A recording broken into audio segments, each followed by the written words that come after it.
저기요, 손님. 그 시계요. 저희 엄마 시계랑 진짜 똑같아요. 실례지만 어머니 성함이 아, 김하나요? 엄마가 이 국밥집 사장님이세요. 30년 만에 되찾은 이름. 대한민국 재계 서열 32. 수많은 명예와 부를 쌓았지만 밤이 되면 텅 빈 300평 저택에서 고독을 씹는 남자 강태산. 그의 곁에는 아내도 자식도 없습니다. 정확히는 30년 전 스스로 포기한 사랑 때문에 가질 수 없었습니다. 그의 마음을 짓누르는 단 하나의 이름, 부모님의 반대에 굴복하여 그녀를 떠나보낸 그날 이후 그의 삶은 완벽하게 성공했지만 완벽하게 망가졌습니다. 그리고 국밥집 아르바이트생 윤슬의 나이 20살. 강 회장의 머릿속에서 섬광처럼 터지는 진실. 내가 그녀를 버린 직후 그녀는 홀로 아이를 낳았다.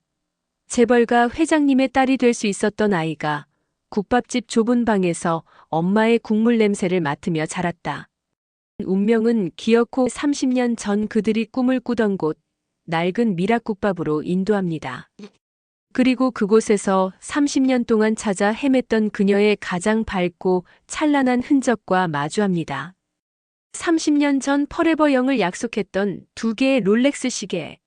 하나는 수백억대 재벌 회장의 손목에, 다른 하나는 낡은 국밥집 사장의 손목에. 이 비극적 운명의 시계는 과연 누구의 시간을 돌이키기 위해 다시 만난 것일까요? 30년 전 부모님의 반대에 굴복했던 비겁한 젊은이처럼 다시 도망칠 것인가? 아니면 모든 것을 버리고 가장 늦었지만 가장 완벽한 가족, 딸과 그녀를 되찾기 위해 모든 것을 걸고 이 운명과 정면으로 맞설 것인가?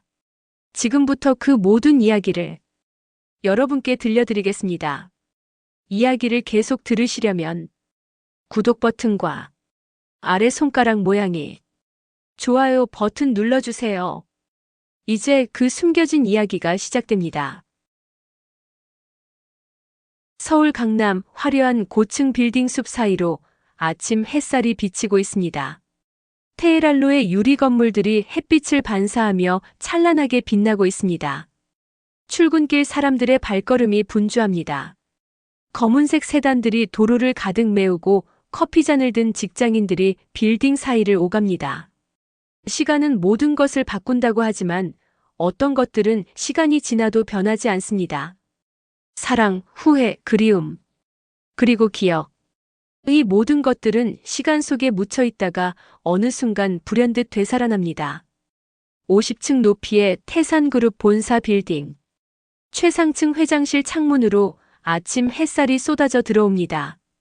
넓은 책상 위에는 각종 서류들이 정돈되어 있고 벽면에는 수많은 표창장과 사진들이 걸려 있습니다. 대통령과의 악수 사진, 해외 유명 인사들과의 기념 사진, 그리고 각종 경영 대상 트로피들. 강태산 회장의 손목에 찬 롤렉스 데이토나 시계가 햇빛을 받아 반짝이고 있습니다. 스테인리스 스틸 케이스에 검은색 다이얼, 그리고 3개의 서브 다이얼이 정교하게 시간을 새기고 있습니다. 시계바늘이 천천히, 그러나 멈추지 않고 움직이고 있습니다. 오전 8시 32분. 강 회장은 잠시 손목의 시계를 내려다봅니다. 30년입니다. 30년 동안 단 한 번도 벗어본 적 없는 이 시계. 샤워할 때도 잠잘 때도 심지어 중요한 수술을 받을 때도 이 시계만은 벗지 않았습니다. 의료진이 아무리 설득해도 완강히 거부했습니다. 마치 이 시계가 자신의 피부의 일부가 된 것처럼.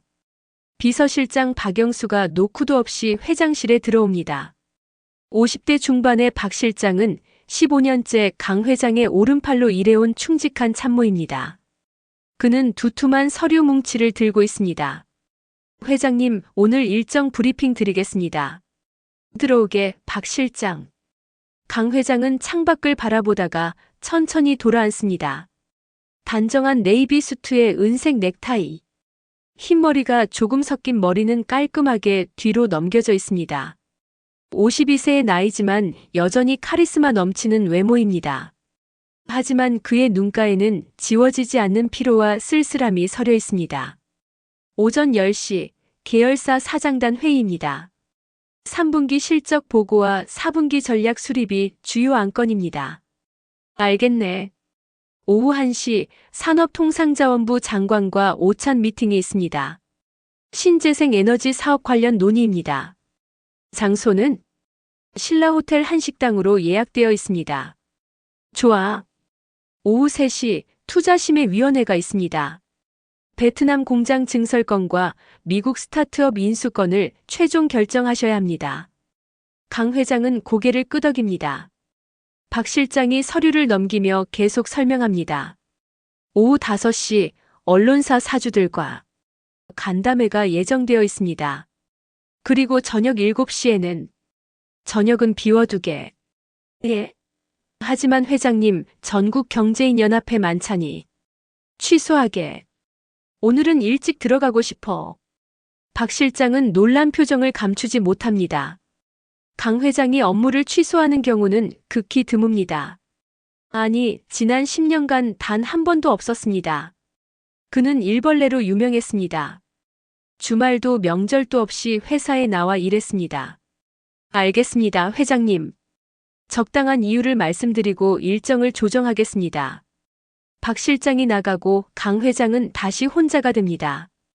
그는 의자에 깊숙이 몸을 기대고 눈을 감습니다. 회장실은 고요합니다.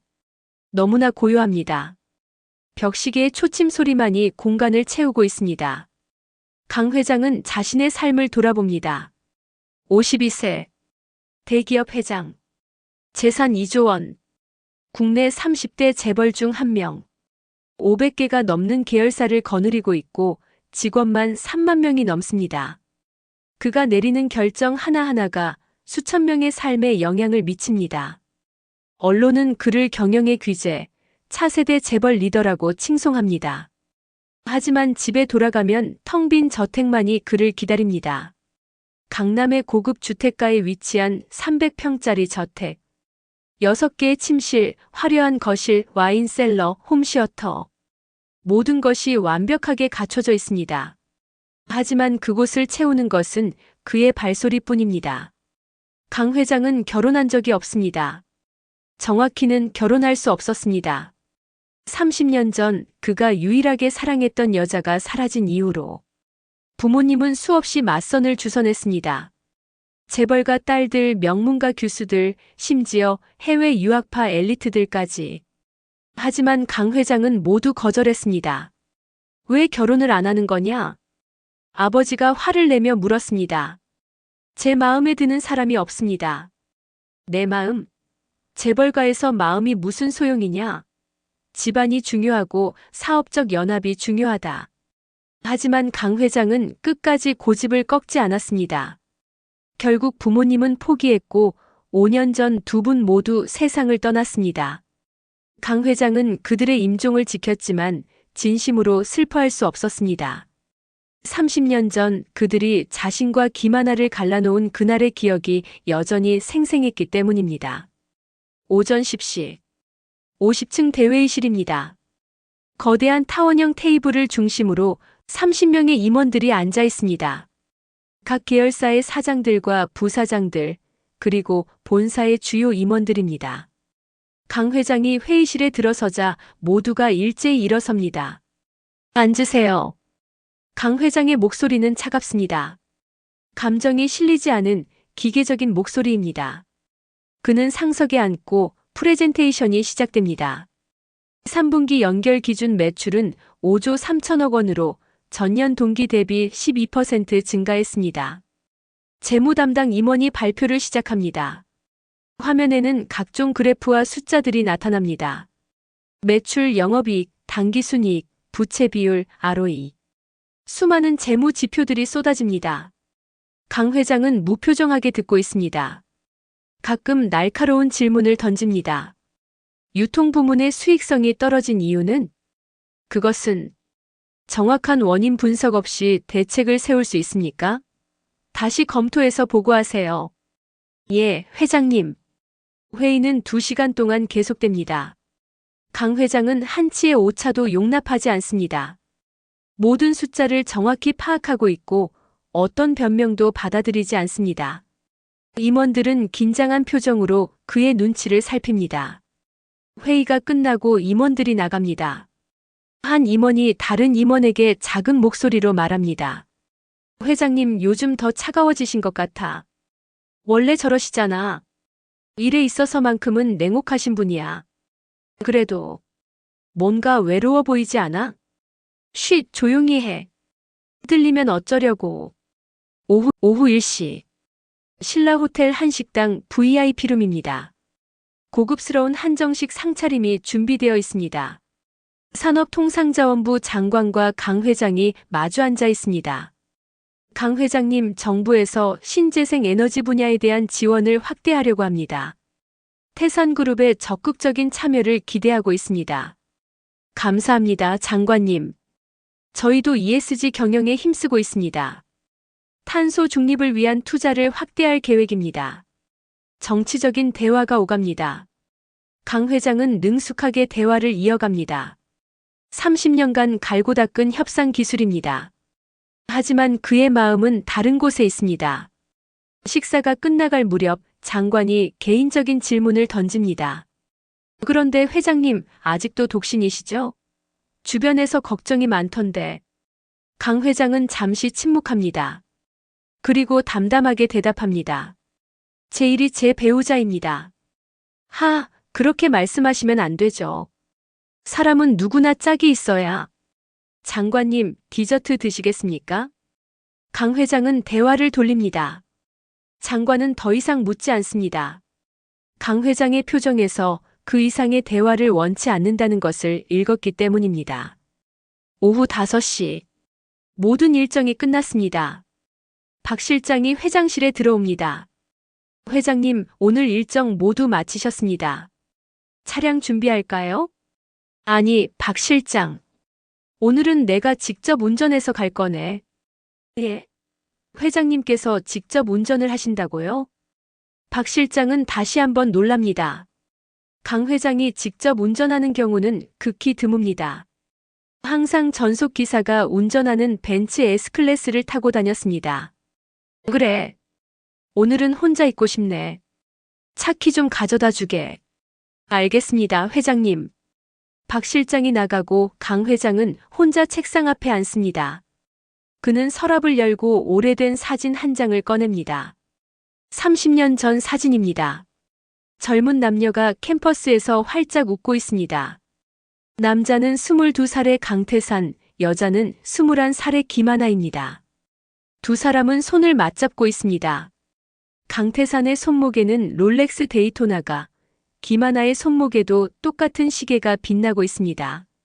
사진 뒤편에는 펜으로 쓴 글씨가 희미하게 남아 있습니다. 1995년 5월 14일.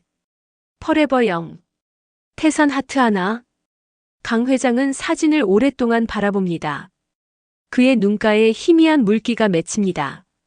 하지만 그는 눈물을 흘리지 않습니다. 울 자격이 없다고 생각하기 때문입니다. 30년 전 그가 용기를 내지 못해서 부모님의 압력에 굴복해서 김하나를 잃었습니다. 그는 사진을 다시 서랍에 넣고 일어섭니다. 그리고 회장실을 나섭니다. 강 회장은 지하 주차장으로 내려갑니다. 그의 개인 차량인 포르쉐 911이 서 있습니다. 은색 차체가 형광등 불빛을 받아 반짝입니다. 그는 차에 올라타고 시동을 겁니다. 엔진 소리가 주차장에 울려 퍼집니다. 차는 테헤란로를 벗어나 강남의 이면도로로 접어듭니다. 강 회장은 목적지도 정하지 않은 채 그저 운전을 합니다. 창밖으로 서울의 풍경이 지나갑니다. 고층 빌딩들, 화려한 상가들, 붐비는 거리들. 하지만 어느 순간 강 회장은 자신이 낯익은 골목길에 들어서 있다는 것을 깨닫습니다. 강남구 역삼동의 오래된 주택가입니다. 재개발을 앞두고 있어서 곳곳에 낡은 건물들이 보입니다. 강 회장은 차를 천천히 몰며 주변을 둘러봅니다. 이 동네는 30년 전 그가 대학을 다니던 시절 자주 오던 곳입니다. 값싼 술집들과 작은 식당들이 즐비했던 이곳에서 그는 김하나와 수많은 추억을 만들었습니다. 여기가 우리가 처음 만났던 곳 근처였지. 강 회장은 차를 세우고 밖으로 나옵니다. 늦은 오후의 햇살이 골목길을 비추고 있습니다. 그는 천천히 걸어갑니다. 양복 차림의 그가 이 낡은 골목길을 걷는 모습이 이질적으로 보입니다. 골목을 걷다가 강 회장의 발걸음이 멈춥니다. 모퉁이에 낡은 간판이 보입니다. 미락국밥. 페인트가 벗겨지고 녹이 쓴 간판이지만 여전히 그 자리에 있습니다. 30년 전에도 지금도. 강 회장의 가슴이 두근거리기 시작합니다. 이 국밥집. 바로 이곳입니다. 추운 겨울날 김하나와 함께 이곳에서 뜨거운 국밥을 먹으며 미래를 꿈꾸던 곳. 시험 기간에는 밤새 공부하다가 새벽에 들러 해장국을 먹던 곳. 김하나가 좋아하던 특국밥을 먹으며 서로의 꿈을 이야기하던 곳. 아직도 여기 있었구나. 강 회장은 중얼거립니다. 그의 손이 떨립니다. 30년 만에 이곳에 서 있다는 사실이 믿기지 않습니다. 그는 잠시 망설이다가 천천히 국밥집 문을 밉니다. 딸랑 딸랑.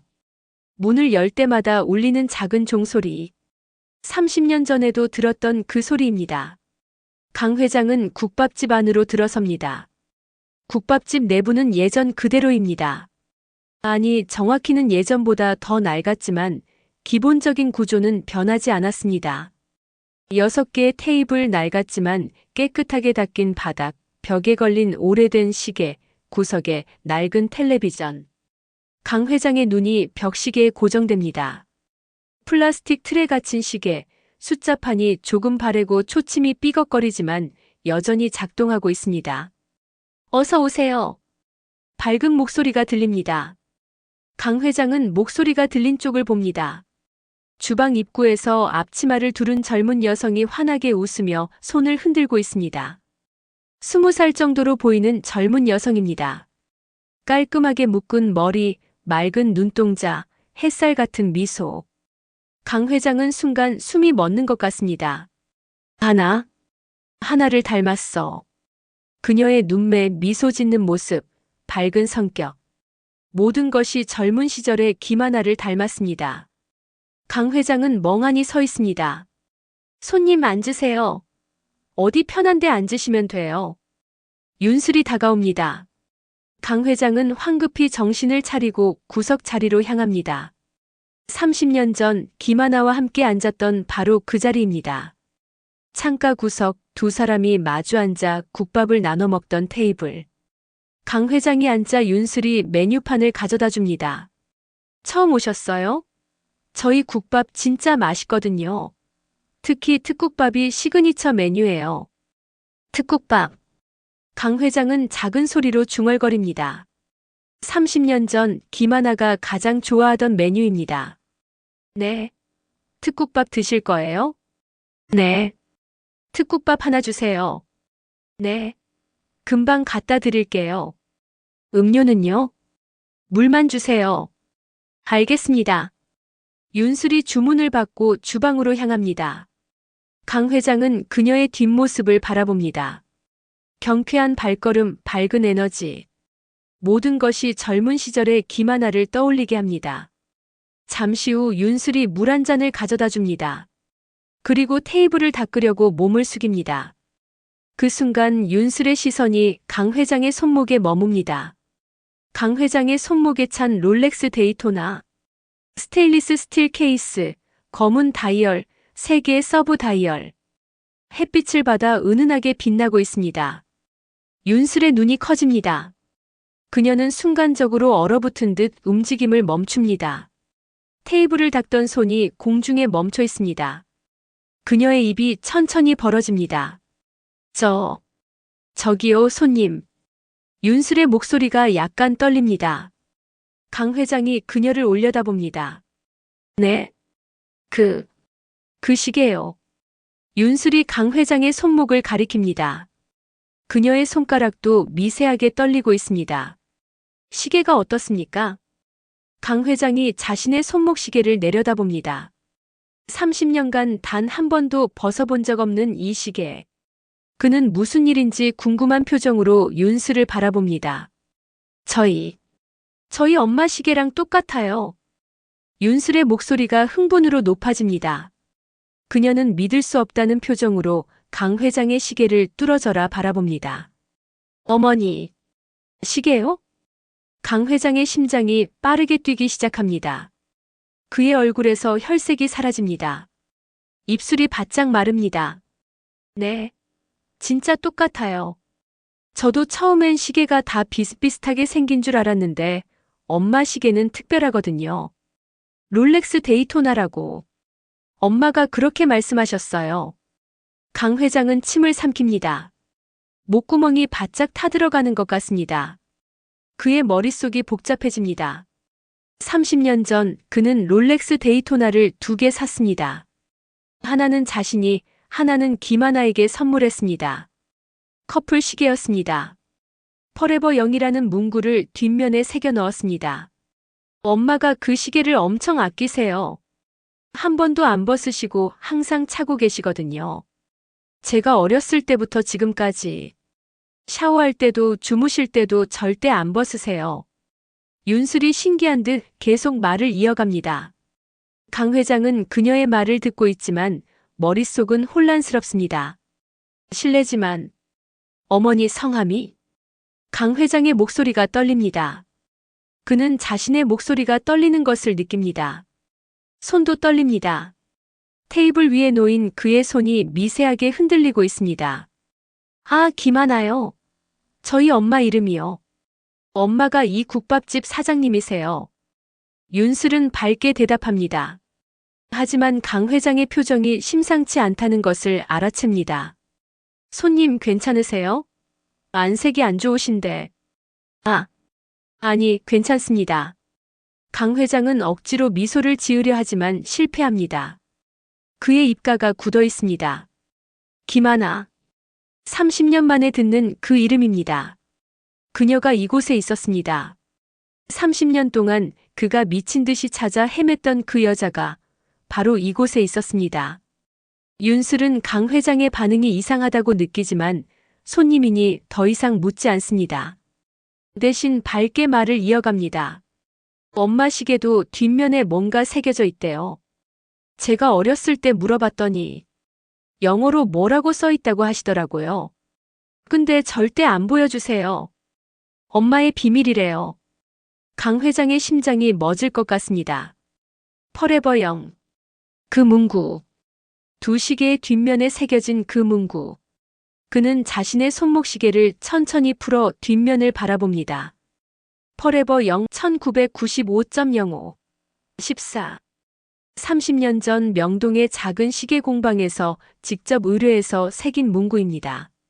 강 회장은 시계를 다시 손목에 찹니다. 그의 손이 심하게 떨립니다. 어머니는 지금 계십니까? 강 회장이 간신히 목소리를 짜냅니다. 아, 엄마는 지금 장 보러 가셨어요. 아마 1시간 후쯤 오실 거예요. 기다리실래요? 아닙니다. 강 회장은 고개를 젓습니다. 준비가 되지 않았습니다.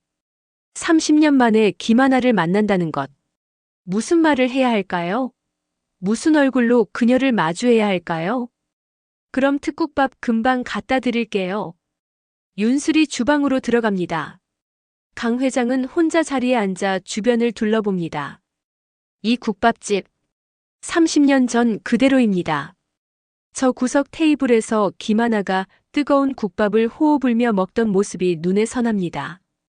저 벽에 걸린 시계를 보며 야, 우리 수업 늦겠다 하고 소리치던 그녀의 목소리가 들리는 것 같습니다. 강 회장은 윤슬을 다시 바라봅니다. 주방에서 분주히 움직이는 그녀의 모습. 환한 눈매, 예쁜 미소, 밝은 성격.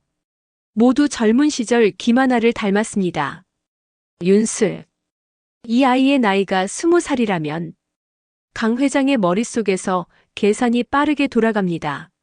30년 전 1995년 자신과 김하나가 헤어진 그 시기. 그 시기와 정확히 맞아떨어집니다. 혹시 이 아이가... 강 회장은 생각을 멈춥니다. 아직 확실하지 않습니다. 하지만 그의 가슴은 알고 있습니다. 직감이 말하고 있습니다. 잠시 후 윤슬이 특국밥을 가져옵니다. 김이 모락모락 나는 뜨끈한 국밥. 고기와 내장이 푸짐하게 들어있고 파와 깨가 고명으로 올려져 있습니다. 30년 전 먹었던 바로 그 맛입니다. 맛있게 드세요. 윤슬이 환하게 웃으며 말합니다. 강 회장은 고맙다고 말하려 하지만 목이 메어 말이 나오지 않습니다. 그는 고개만 끄덕입니다. 윤슬이 다른 테이블로 가고 강 회장은 혼자 국밥 앞에 앉아 있습니다. 하지만 손이 떨려서 숟가락을 들 수가 없습니다. 30년 전 김하나는 왜 자신을 떠났을까? 연락도 없이 흔적도 없이 사라진 이유는 무엇일까? 혹시 그녀가 임신 사실을 알았을까? 그래서 혼자 아이를 낳아 키운 것일까? 만약 윤슬이 정말 자신의 딸이라면 30년 동안 김하나는 혼자서 모든 것을 감당해온 것입니다. 임신, 출산, 육아. 국밥집을 운영하며 딸을 키우는 것이 얼마나 힘들었을까? 강 회장은 눈을 감습니다. 후회가 밀려옵니다. 30년 전 왜 더 용감하지 못했을까? 부모님의 반대에 맞서 김하나를 지키지 못한 자신이 원망스럽습니다. 잠시 후 강 회장은 자리에서 일어섭니다. 국밥은 거의 손도 대지 못했습니다. 그는 카운터로 가서 계산을 합니다. 어머, 거의 안 드셨네요. 입에 안 맞으셨어요? 윤슬이 걱정스러운 표정으로 묻습니다. 아니요. 맛있었습니다. 그냥 급한 일이 생겨서요. 강 회장은 지갑에서 10,000원짜리 지폐 몇 장을 꺼냅니다. 국밥값은 8,000원입니다. 그는 20,000원을 내밉니다. 거스름돈은 됐습니다. 어머, 너무 많이 주시는데요? 괜찮습니다. 맛있는 국밥 감사했습니다. 강 회장은 서둘러 국밥집을 나섭니다.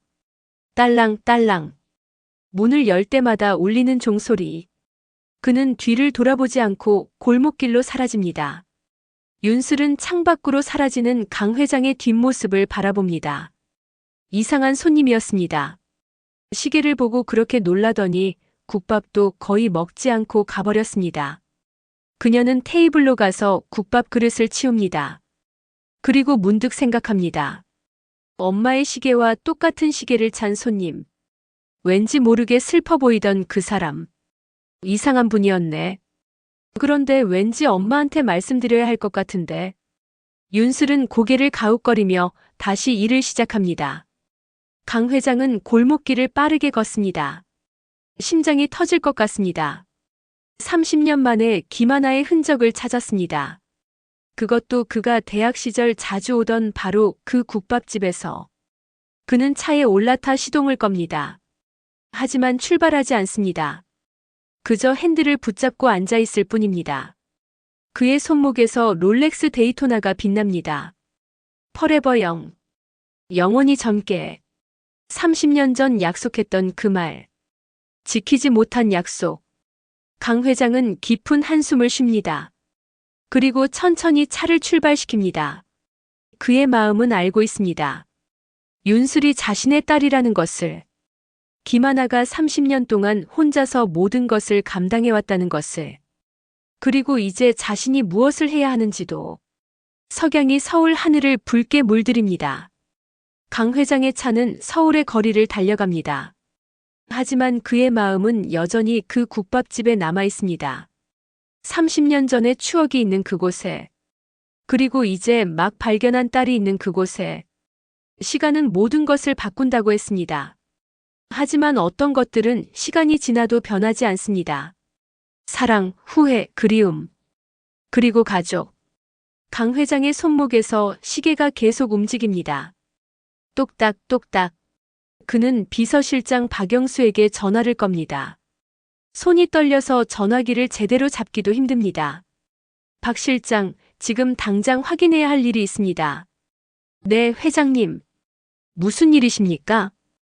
조용히 그리고 신중하게 조사해 주세요.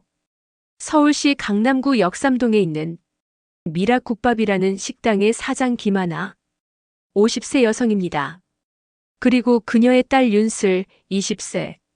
이 두 사람에 대해 모든 것을 알아보세요. 김하나, 윤슬. 알겠습니다, 회장님. 언제까지 필요하십니까? 오늘 안으로 가능하겠습니까? 최선을 다하겠습니다. 전화를 끊고 강 회장은 운전대에 머리를 기댑니다.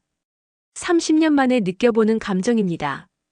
두려움과 기대가 뒤섞인 복잡한 감정. 혹시 윤슬이 정말 자신의 딸이라면? 30년 동안 김하나가 혼자 딸을 키웠다면? 그는 손목의 시계를 바라봅니다. Forever young. 영원히 젊게. 그 약속은 깨졌습니다. 하지만 혹시 다시 시작할 수 있을까? 그날 밤 박영수 비서실장은 밤을 새워가며 조사에 착수합니다. 그는 회장님이 이렇게 다급하게 개인적인 조사를 부탁한 것이 처음이라는 것을 알고 있습니다. 분명 중요한 일일 것입니다. 먼저 호적 등본을 확인합니다. 김하나 1975년생 50세. 서울 출생. 부모는 모두 사망. 현재 미락국밥 사장. 결혼 이력 없음. 그리고 딸 윤슬 2005년생 20세. 출생지 서울. 부칠랑 공란. 미혼모 가정으로 김하나가 단독으로 양육. 박 실장은 더 깊이 파고듭니다. 김하나의 학력을 추적합니다. 한국대학교 문학과 입학 1993년. 하지만 1995년 2학년 1학기를 마치고 자퇴했습니다. 자퇴 사유는 기재되어 있지 않습니다. 1995년. 박 실장은 그 연도를 메모합니다. 그리고 윤슬의 출생연도 2005년을 다시 봅니다. 10년의 공백이 있습니다. 잠깐 계산이 맞지 않습니다. 박 실장은 다시 확인합니다. 윤슬의 정확한 생년월일 2005년 3월 15일. 그렇다면 임신 시기는 2004년 6월경. 아니 잠깐 호적 등본을 다시 보니 출생 신고가 늦게 되었습니다. 실제 출생일은 1995년 3월 15일. 박 실장의 눈이 커집니다. 1995년 3월. 김하나가 대학을 자퇴한 것이 1995년 2월입니다. 그녀는 임신한 상태로 학교를 그만둔 것입니다. 그리고 한 달 후 아이를 낳았습니다. 그렇다면 윤슬은 지금 20살이 아니라 30살입니다. 아니, 호적상으로는 20세로 되어 있지만 실제로는 30세입니다. 이것은 무슨 의미일까? 출생신고를 10년이나 늦게 한 이유는? 박 실장은 더 조사합니다. 김하나의 과거 주소지를 추적합니다. 1995년부터 1997년까지 서울 변두리의 작은 고시원에 거주했습니다. 1997년부터 2000년까지는 역삼동의 작은 원룸. 그리고 2000년부터 지금까지 미락국밥 2층에 거주하고 있습니다. 박 실장은 미락국밥의 등기부를 확인합니다. 2000년 5월 김하나가 해당 건물을 매입했습니다. 당시 매입가는 1억 5천만 원. 어떻게 20대 중반의 미혼모가 그런 돈을 마련했을까? 은행 대출 기록을 확인하니 대출은 없습니다. 전액 현금으로 구입했습니다. 이상합니다. 박 실장은 김하나의 직업 이력을 추적합니다. 1995년부터 1999년까지 그녀는 여러 국밥집과 음식점에서 일했습니다. 아침 일찍부터 밤늦게까지 일했습니다. 때로는 두세 군데를 동시에 다니며 일했습니다. 주말도 없이 쉬는 날도 없이 일했습니다. 박 실장은 감탄합니다. 한 여성이 홀로 아이를 키우며 5년 만에 1억 5천만 원을 모았다는 것이 믿기지 않습니다. 그녀가 얼마나 치열하게 살았을지 상상이 됩니다. 그리고 박 실장은 더 중요한 것을 발견합니다. 1993년부터 1995년까지 대학 신문 기사들을 검색하다가 한 기사를 찾아냅니다. 캠퍼스 커플 강태산 마이너스 김하나 양. 1994년 가을 축제 때 찍힌 사진입니다. 젊은 강태산 회장과 김하나가 손을 잡고 웃고 있습니다. 둘 다 23살쯤 되어 보입니다. 행복해 보입니다. 박 실장은 숨을 멈춥니다. 회장님과 김하나가 연인 관계였다는 것이 확인됩니다. 그리고 1995년에 헤어졌고 그 해 김하나는 아이를 낳았습니다. 그 아이가 윤슬입니다. 박 실장은 계산합니다. 회장님의 나이 52세, 김하나 50세, 윤슬 실제 나이 30세. 모든 것이 들어맞습니다. 박 실장은 더 조사합니다. 1995년 1월 신문 사회면에 작은 기사가 있습니다. 재벌가 2세 강태산 씨 약혼 발표. 당시 강태산은 부모님이 정해준 재벌가 딸과 약혼했습니다. 하지만 그 약혼은 3개월 만에 파기되었습니다. 이유는 명시되지 않았습니다. 박 실장은 모든 조각을 맞춥니다. 1994년 말 강 회장의 부모님이 두 사람의 관계를 반대했을 것입니다. 강제로 다른 여성과 약혼시켰을 것입니다. 김하나는 상처받고 떠났을 것입니다. 그리고 그녀는 이미 임신한 상태였지만 강태산에게 알리지 않았을 것입니다. 박 실장은 윤슬의 사진을 찾아봅니다. 소셜미디어 계정을 찾았습니다. 사진들을 보는 순간 박 실장은 확신합니다. 윤슬은 젊은 시절 강 회장을 닮았습니다. 눈매, 이마, 입모양. 분명히 강 회장의 딸입니다. DNA 검사를 해봐야 확실하지 않겠습니까, 회장님? 아니요. 강 회장이 고개를 젓습니다. 이미 알고 있습니다. 내 딸입니다. 틀림없습니다. 그는 사진을 가슴에 안습니다. 30년 동안 알지 못했던 딸. 그가 부재한 30년 동안 김하나 혼자 키운 딸. 회장님, 어떻게 하시겠습니까? 박 실장이 조심스럽게 묻습니다. 만나고 싶습니다. 김하나를. 그리고 윤슬을. 직접 찾아가시겠습니까? 아니요.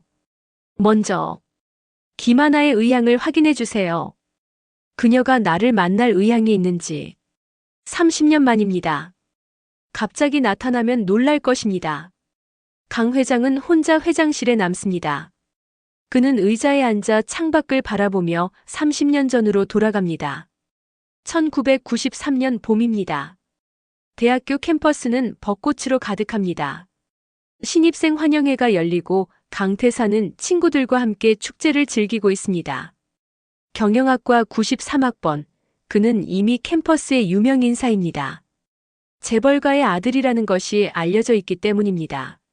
하지만 그날 그의 시선을 사로잡은 것은 명예도 권력도 아니었습니다. 작은 무대 위에서 시를 낭송하는 한 여학생이었습니다. 김하나. 문학과 93학번. 그녀는 윤동주의 서시를 낭송하고 있었습니다. 죽는 날까지 하늘을 우러러 한 점 부끄럼이 없기를. 그녀의 목소리는 맑고 깨끗했습니다. 순수했습니다.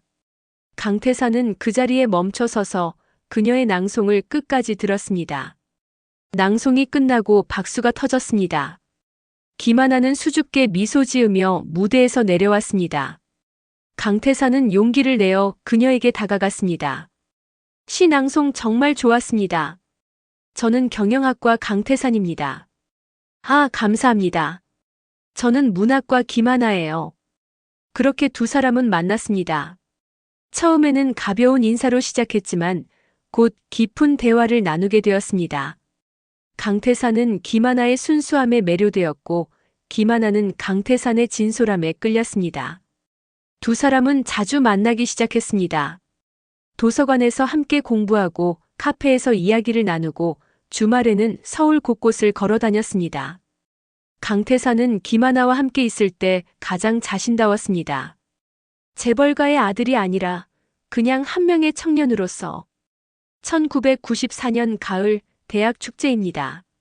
두 사람은 이미 캠퍼스의 유명한 커플이 되어 있었습니다. 축제 마지막 날 강태산은 김하나를 캠퍼스 뒤편의 작은 언덕으로 데려갔습니다. 미영아. 강태산은 그녀를 본명으로 불렀습니다. 김하나의 본명은 김미영이었습니다. 왜 그래, 태산아? 너한테 줄 게 있어. 그는 작은 상자를 꺼냈습니다. 롤렉스 데이토나. 그는 3개월 동안 아르바이트를 해서 번 돈으로 2개를 샀습니다. 태산아, 이건 너무 비싼 거 아니야? 나도 하나 샀어. 커플 시계야. 뒷면 봐. 김하나가 시계를 뒤집자 퍼레버 영티 S M Y 라는 문구가 새겨져 있었습니다. 우리 영원히 젊게 살자. 서로를 사랑하면서 졸업하고 나서 결혼하자. 나는 내가 아니면 안 돼. 김하나의 눈에 눈물이 글썽였습니다. 태산아, 나도 사랑해. 정말 많이. 두 사람은 서로를 껴안았습니다. 그 순간이 영원하기를 바랐습니다. 하지만 행복은 오래가지 못했습니다. 1994년 12월입니다. 강태산의 부모님이 그를 불러냅니다. 대형 한정식집 VIP룸입니다. 엄숙한 분위기입니다. 태산아, 앉아라. 아버지의 목소리가 차갑습니다. 강태산은 불안한 마음으로 앉습니다. 내가 김하나라는 여학생과 사귀고 있다고 들었다. 네, 아버지. 저희는 서로 사랑합니다. 사랑? 어머니가 냉소적으로 웃습니다. 태산아, 너는 재벌가의 장남이야. 내 결혼은 개인의 문제가 아니라 집안의 문제야. 이해하겠니? 하지만 어머니, 저는 우리가 너를 위해 좋은 사람을 찾아놨어. 그룹 회장님의 따님이야. 좋은 집안이고 교육도 잘 받은 분이야. 저는 미영이를 사랑합니다. 다른 사람은 생각할 수 없어요. 아버지가 테이블을 탁 칩니다. 강태산, 정신 차려라. 김하나가 뭐가 특별한가? 평범한 집안의 평범한 여학생이잖아. 너는 더 큰 책임을 져야 해. 사랑이 책임보다 중요하지 않습니까? 사랑은 시간이 지나면 식어. 하지만 가문은 영원해. 내 선택이 수백 명의 직원들과 그 가족들의 미래를 좌우한다는 것을 잊지 마라. 강태산은 대답할 수 없었습니다. 부모님의 압박이 너무 컸습니다. 이틀 후 신문에 강태산의 약혼 소식이 발표되었습니다. 강태산은 부모님의 강요로 사진 촬영에 응했지만 그의 얼굴은 창백했습니다. 김하나는 신문에서 그 기사를 보았습니다. 그녀는 아무 말도 하지 않았습니다. 단지 조용히 눈물만 흘렸습니다. 강태산이 그녀를 찾아왔습니다. 미영아, 미안해. 나는 너를 사랑해. 하지만 알아요, 태산 씨. 김하나의 목소리는 차분했습니다. 당신은 재벌가의 아들이고 저는 평범한 사람이에요. 우리는 처음부터 다른 세상 사람이었어요. 아니야. 전 괜찮아요. 정말 괜찮아요. 김하나는 손목에 롤렉스 시계를 바라보았습니다. 퍼레버 영. 그 약속은 지켜질 수 없었습니다. 전 학교를 그만둘 거예요. 더 이상 여기 있을 수 없어요. 미영아, 제발. 행복하세요, 태산 씨. 그리고 저를 잊어주세요. 김하나는 돌아섰습니다. 그녀는 이미 알고 있었습니다. 자신이 임신했다는 것을. 하지만 그에게 말할 수 없었습니다. 말하면 그의 인생이 망가질 것이기 때문입니다. 그날 밤 김하나는 작은 고시원으로 이사했습니다. 학교도 그만뒀습니다. 부모님께도 연락하지 않았습니다. 그녀는 홀로 모든 것을 감당하기로 결심했습니다. 1995년 3월 15일 작은 산부인과 병원입니다. 김하나는 혼자 진통을 겪고 있습니다. 옆에는 아무도 없습니다. 간호사만 가끔 들어와서 상태를 확인할 뿐입니다. 조금만 더 힘내세요. 거의 다 왔어요. 간호사가 격려합니다. 김하나는 이를 악물고 힘을 줍니다. 고통이 너무 심합니다. 하지만 그녀는 소리를 지르지 않습니다. 그냥 눈물만 흘립니다. 엄마. 그녀는 중얼거립니다. 하지만 엄마는 여기 없습니다. 아무도 없습니다. 그녀는 완전히 혼자입니다. 아기가 태어납니다. 여자 아기입니다. 작은 울음소리가 병실을 가득 채웁니다. 축하합니다. 건강한 딸입니다. 의사가 아기를 김하나에게 안겨줍니다. 김하나는 작은 아기를 내려다봅니다. 주먹만 한 얼굴, 작은 손, 작은 발. 이 작은 생명이 자신의 딸입니다. 미안해, 아가야. 김하나는 눈물을 흘리며 속삭입니다. 엄마가 너한테 아빠를 줄 수 없어서. 엄마가 너한테 좋은 환경을 줄 수 없어서. 정말 미안해. 하지만 아기는 그저 평화롭게 잠들어 있습니다. 김하나는 아기의 작은 손을 잡습니다. 하지만 약속할게. 엄마가 2배로 사랑해줄게. 세상 누구보다도 너를 사랑할게. 그리고 그녀는 손목에 롤렉스 시계를 바라봅니다. 영원히 젊게 살 거야. 이 시계처럼 멈추지 않고 계속 갈 거야. 너를 위해서. 김하나는 아기의 이름을 지었습니다. 윤슬. 물결이 햇살에 반짝이는 모습. 그녀는 딸이 그렇게 밝고 아름답게 자라기를 바랐습니다. 퇴원 후 김하나의 고된 삶이 시작되었습니다. 고시원방은 너무 좁았습니다. 아기 침대를 놓을 공간도 없었습니다. 그녀는 자신의 침대 옆에 작은 바구니를 놓고 윤슬을 재웠습니다. 돈이 없었습니다. 병원비로 가지고 있던 돈을 거의 다 썼습니다. 김하나는 출산 2주 후부터 일을 시작해야 했습니다. 몸은 아직 회복되지 않았지만 선택의 여지가 없었습니다. 첫 직장은 작은 국밥집이었습니다. 아침 5시부터 오후 2시까지 일했습니다. 시급은 3,000원이었습니다. 김하나는 윤슬을 고시원에 혼자 두고 일하러 갔습니다. 일하는 내내 걱정이 되었습니다. 혹시 아기가 울면 어떻게 하나? 혹시 아프면 어떻게 하나? 점심시간에 급하게 달려가 윤슬을 확인하고 수유를 하고 다시 일터로 돌아왔습니다. 30분 만에 왕복했습니다. 뛰어서 왔기 때문에 숨이 가빴습니다. 첫 직장이 끝나면 곧바로 2번째 직장으로 갔습니다. 편의점 야간 알바였습니다. 윤슬을 포대기에 업고 일했습니다. 편의점 사장님이 허락해준 덕분이었습니다. 아이 키우느라 힘들지. 같이 데려와도 괜찮아. 대신 손님이 없을 때만 보살펴. 김하나는 고개를 숙여 감사 인사를 했습니다. 눈물이 났습니다. 이렇게 작은 배려가 얼마나 고마운지 모릅니다. 집에 돌아오면 윤슬을 씻기고 수유하고 재웠습니다. 하루하루가 전쟁이었습니다. 피곤했습니다. 너무 힘들었습니다. 때로는 눈물이 났습니다. 하지만 포기할 수 없었습니다. 윤슬이 있었기 때문입니다. 윤슬이 한돌이 되던 날입니다. 김하나는 작은 케이크를 샀습니다. 고시원 방에서 단둘이 생일을 축하했습니다. 윤슬은 케이크를 손으로 집어서 입에 넣으며 깔깔 웃었습니다. 슬아, 엄마가 꼭 너를 행복하게 해줄게. 조금만 기다려. 엄마가 더 열심히 할게. 김하나는 약속했습니다. 그리고 더 열심히 일했습니다. 윤슬이 3살이 되었을 때 김하나는 3번째 직장을 구했습니다. 주말 음식 배달 일이었습니다. 윤슬을 어린이집에 맡기고 일했습니다. 이제 김하나는 주 7일, 하루 16시간씩 일했습니다. 쉬는 날이 없었습니다. 몸이 비명을 질렀습니다. 하지만 멈출 수 없었습니다. 목표가 있었기 때문입니다. 국밥집을 사겠어. 우리만의 국밥집을. 김하나는 매일 밤 통장을 확인했습니다.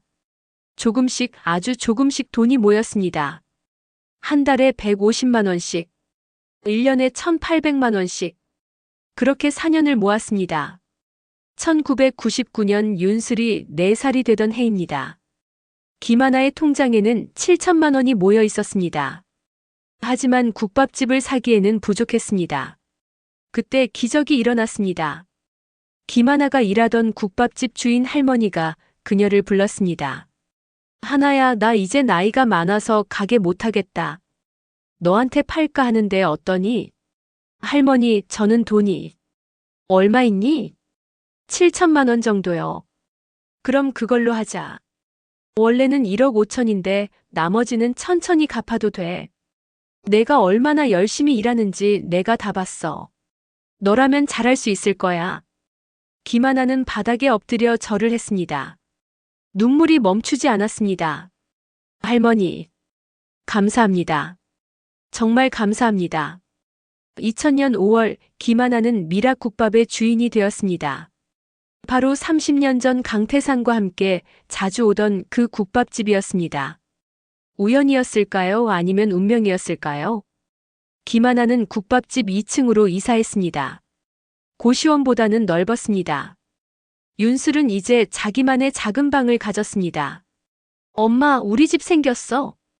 윤슬이 신나서 방 안을 뛰어다녔습니다.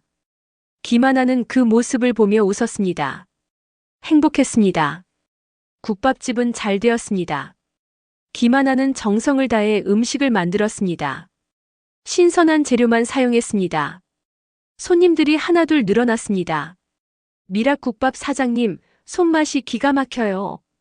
여기 국밥 먹으면 힘이 나요. 단골 손님들이 생겼습니다. 김하나는 모든 손님을 가족처럼 대했습니다. 따뜻하게 맞이하고 정성껏 음식을 내놓았습니다. 윤슬은 건강하게 자랐습니다. 초등학교에 입학했고 공부도 잘했습니다. 엄마가 힘들게 일하는 것을 알았기 때문에 윤슬은 철이 일찍 들었습니다. 방과 후에는 국밥집에 와서 숙제를 하고 심심하지 않게 엄마를 도왔습니다. 엄마, 내가 설거지 도와줄까? 아니야, 슬아. 너는 공부나 해. 엄마 혼자 할 수 있어. 엄마 혼자 하면 힘들잖아. 나도 도와줄래. 윤슬은 고집을 부렸고 김하나는 결국 허락했습니다. 어린 딸이 설거지를 도와주는 모습을 보며 김하나는 눈물을 참았습니다. 미안했습니다. 다른 아이들처럼 놀지 못하게 해서. 하지만 윤슬은 행복해 보였습니다. 엄마와 함께 있는 것만으로도 좋았습니다. 세월이 흘렀습니다. 윤슬은 중학생이 되었고 고등학생이 되었습니다. 김하나는 계속 국밥집을 운영했습니다. 매일 같은 일상이었지만 행복했습니다. 딸과 함께 있었기 때문입니다. 하지만 가끔 윤슬이 물었습니다.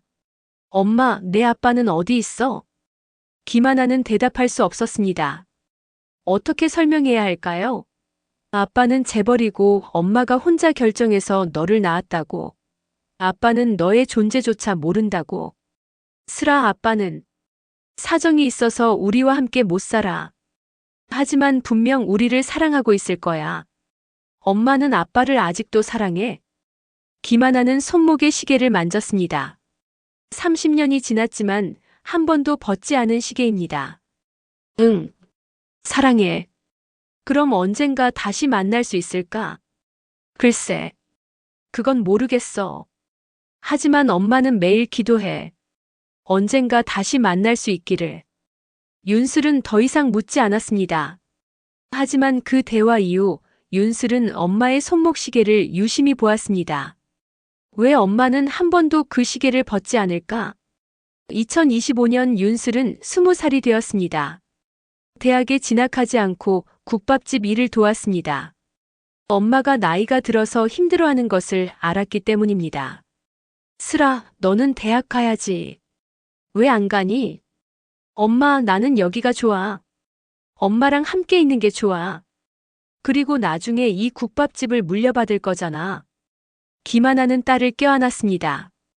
고마웠습니다. 이렇게 착한 딸을 낳아서.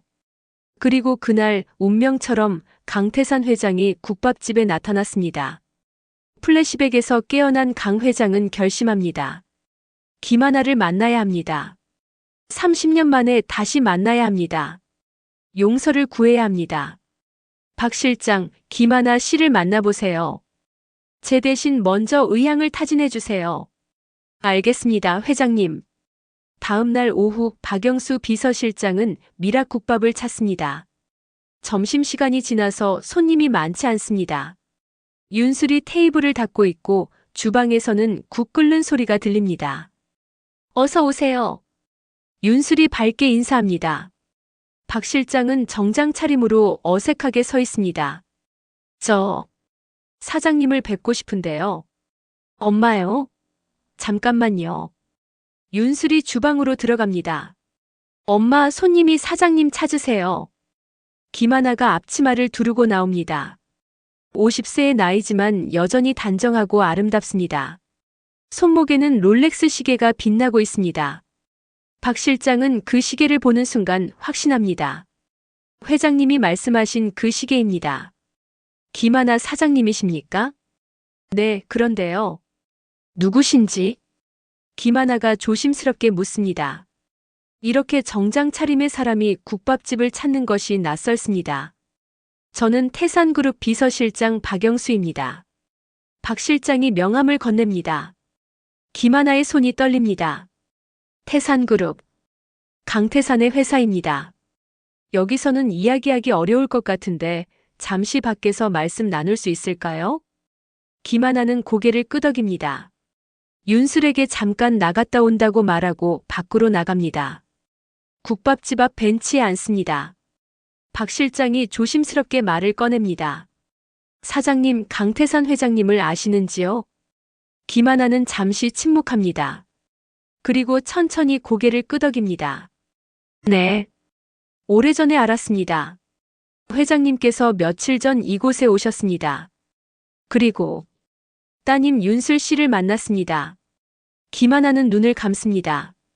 그래서 윤슬이 똑같은 시계를 찬 손님이 왔다고 했구나. 회장님께서 조사를 의뢰하셨고 저희가 확인한 결과 윤슬 씨는 회장님의 따님이 맞습니까? 김하나는 한참을 망설이다가 천천히 고개를 끄덕입니다. 눈물이 흐릅니다. 네, 맞습니다. 박 실장은 예상했지만 실제로 확인하니 숨이 막힙니다. 30년 동안 혼자 키우셨습니까? 네. 왜? 회장님께 말씀하지 않으셨습니까? 김하나는 손목에 시계를 만집니다. 그분의 인생을 망치고 싶지 않았어요. 당시 그분은 약혼까지 했었잖아요. 저 때문에 모든 것이 망가지는 것을 보고 싶지 않았어요. 하지만 아이를 혼자 키우는 것은 너무 힘들지 않았습니까? 힘들었죠. 정말 힘들었어요. 김하나의 목소리가 떨립니다. 하지만 스리가 있었어요. 스리 때문에 버틸 수 있었어요. 그 아이는 저에게 희망이었어요. 박 실장은 숙연해집니다. 30년 동안 홀로 아이를 키운 이 여성의 강인함에 감동받습니다. 사장님, 회장님께서 사장님을 만나고 싶어 하십니다. 김하나는 고개를 듭니다. 30년 만에 듣는 그 이름입니다. 강태산. 그녀의 첫사랑. 윤슬의 아버지. 저도 만나고 싶습니다. 김하나의 목소리는 떨리지만 확고합니다. 하지만 먼저 스리에게 말해야 해요.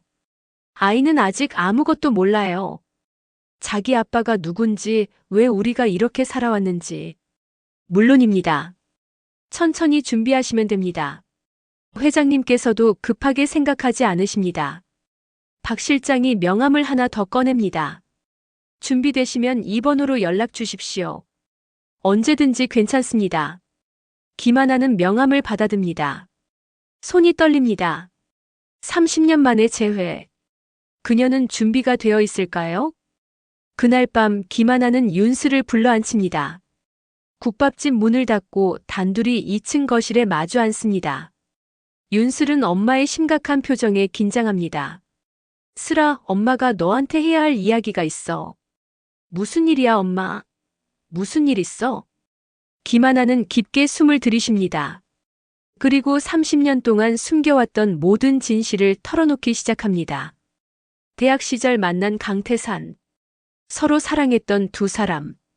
집안의 반대. 강제 약혼. 그리고 임신. 혼자 내린 결정. 30년 동안의 고된 삶. 윤슬은 충격에 빠져 아무 말도 하지 못합니다. 자신에게 아버지가 있었다는 것. 그것도 대기업 회장이라는 것. 며칠 전 국밥집에 왔던 그 손님이 바로 자신의 아버지였다는 것. 엄마. 그럼 그분이 내 아빠라고? 김하나가 고개를 끄덕입니다. 눈물이 흐릅니다. 미안해, 슬아. 엄마가 너한테 아빠를 줄 수 없어서. 30년 동안 숨겨서. 윤슬은 복잡한 감정에 휩싸입니다. 화가 나기도 하고 슬프기도 하고 궁금하기도 합니다. 하지만 무엇보다 평생 자신을 혼자 키워온 엄마의 고생이 떠오릅니다. 윤슬은 엄마를 껴안습니다. 엄마, 그동안 정말 힘들었겠다. 혼자 나를 키우느라. 엄마 고마워. 정말 고마워. 두 사람은 한참을 울고 나서야 진정합니다. 슬아, 넌 어떻게 하고 싶니? 아빠를 만나고 싶니? 윤슬은 잠시 고민합니다. 그리고 천천히 고개를 끄덕입니다. 응, 만나고 싶어. 내 아빠가 어떤 사람인지 알고 싶어. 그리고 윤슬이 잠시 말을 멈춥니다. 엄마가 30년 동안 사랑한 사람이 어떤 사람인지 알고 싶어. 기만하는 딸을 다시 껴안습니다. 이렇게 성숙하게 자라준 딸이 자랑스럽습니다. 기만하는 윤슬을 불러 앉힙니다. 국밥집 문을 닫고 단둘이 마주 앉습니다. 윤슬은 엄마의 심각한 표정에 긴장합니다. 일주일 후 미락국밥에서 세 사람이 만납니다. 강 회장은 평소의 양복 대신 편안한 캐주얼 차림으로 왔습니다. 김하나는 앞치마를 벗고 단정한 옷을 입었습니다. 윤슬은 긴장한 얼굴로 두 사람 사이에 앉습니다. 어색한 침묵이 흐릅니다. 강 회장이 먼저 입을 엽니다. 하나씨. 아니, 하나야. 30년 만이구나. 그러게요, 태산씨. 정말 미안해. 그때 내가 더 용감했어야 했는데. 부모님 말씀에 굴복하고 너를 끝까지 찾지 못했어. 김하나는 고개를 젓습니다. 아니에요. 저도 임신 사실을 숨기고 혼자 결정해버렸으니까요. 당신께 알렸어야 했는데. 강 회장의 눈에 눈물이 맺힙니다. 그는 윤슬을 바라봅니다. 슬아, 내가 내 딸이라는 걸 알았을 때 내 인생이 얼마나 공허했는지 깨달았어. 재산도 명예도 모든 게 의미가 없더구나. 정작 중요한 걸 놓치고 살았으니까. 윤슬은 강 회장을 빤히 바라봅니다. 30년 만에 만난 아버지. 그녀는 조심스럽게 묻습니다. 그럼 이제 우리는 어떻게 되는 거예요? 갑자기 아빠라고 부르기엔 너무 낯선데요. 강 회장은 쓸쓸하게 미소 짓습니다. 천천히 하자. 나도 아빠 역할을 해본 적이 없으니까. 우선은 친구처럼 지낼 수 있을까? 윤슬이 조금씩 마음을 엽니다. 세 사람은 국밥을 먹으며 이야기를 나눕니다. 강 회장은 30년간의 삶을 이야기하고 김하나는 윤슬을 키우며 겪었던 일들을 털어놓습니다. 윤슬은 자신의 꿈과 미래에 대해 이야기합니다. 시간이 흐르며 어색함이 조금씩 녹아갑니다. 강 회장은 두 사람의 손목을 바라봅니다. 김하나의 시계와 자신의 시계. 퍼레버 영. 30년이 지났지만 두 시계는 여전히 같은 시간을 가리키고 있습니다. 몇 달이 흐릅니다. 강 회장은 매주 미락국밥을 찾습니다. 처음에는 어색했지만 점차 자연스러워집니다. 윤슬은 강 회장을 태산씨라고 부르다가 어느새 아빠라고 부르기 시작합니다. 강 회장은 윤슬의 대학 학비를 지원하고 싶어 하지만 김하나는 정중히 거절합니다. 우리 둘이 함께 해요. 슬이는 우리 둘의 딸이니까. 강 회장은 김하나의 자존심을 이해하고 존중합니다. 대신 그는 국밥집 일을 돕기 시작합니다. 주말이면 앞치마를 두르고 설거지를 하고 손님들에게 국밥을 나릅니다. 처음에는 어색해하던 손님들도 점차 익숙해집니다. 아니, 강 회장님이 여기서 일하신다고. 소문이 퍼지면서 미락국밥은 더욱 유명해집니다. 하지만 강 회장은 개의치 않습니다. 그에게는 김하나와 윤슬과 함께하는 이 시간이 그 무엇보다 소중합니다. 어느 일요일 저녁 장사를 마치고 세 사람은 국밥집 테이블에 둘러앉습니다. 윤슬이 먼저 입을 엽니다. 엄마, 아빠. 제가 말씀드릴 게 있어요. 뭔데, 슬아? 저 사회복지사가 되고 싶어요. 엄마처럼 힘든 사람들을 돕고 싶어요. 엄마가 혼자 저를 키우시면서 얼마나 힘드셨는지 아니까. 저도 누군가에게 힘이 되고 싶어요. 김하나의 눈에 눈물이 맺힙니다. 강 회장도 감동받은 표정입니다. 슬아, 정말 자랑스럽구나. 강 회장이 윤슬의 손을 잡습니다. 아빠가 응원할게. 내가 하고 싶은 일을 마음껏 해. 그날 밤 강 회장은 김하나에게 조심스럽게 말을 꺼냅니다. 하나야, 우리 다시 시작할 수 있을까? 김하나는 강 회장을 바라봅니다. 30년의 세월이 흘렀지만 그의 눈빛은 여전히 진실합니다. 태선 씨, 우리는 이미 시작했어요. 30년 전에 시작했고 지금 다시 이어가고 있는 거예요. 1년 후 작은 결혼식이 열립니다. 장소는 미락국밥입니다.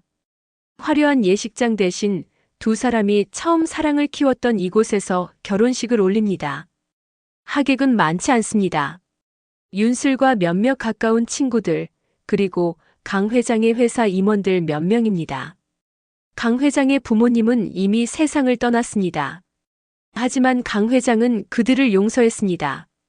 30년 전의 아픔도 이제는 과거가 되었습니다. 주례 없이 진행되는 간소한 결혼식입니다.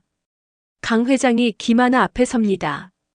그는 30년 전 선물했던 것과 똑같은 롤렉스 데이토나를 꺼내 김하나의 손목에 채워줍니다.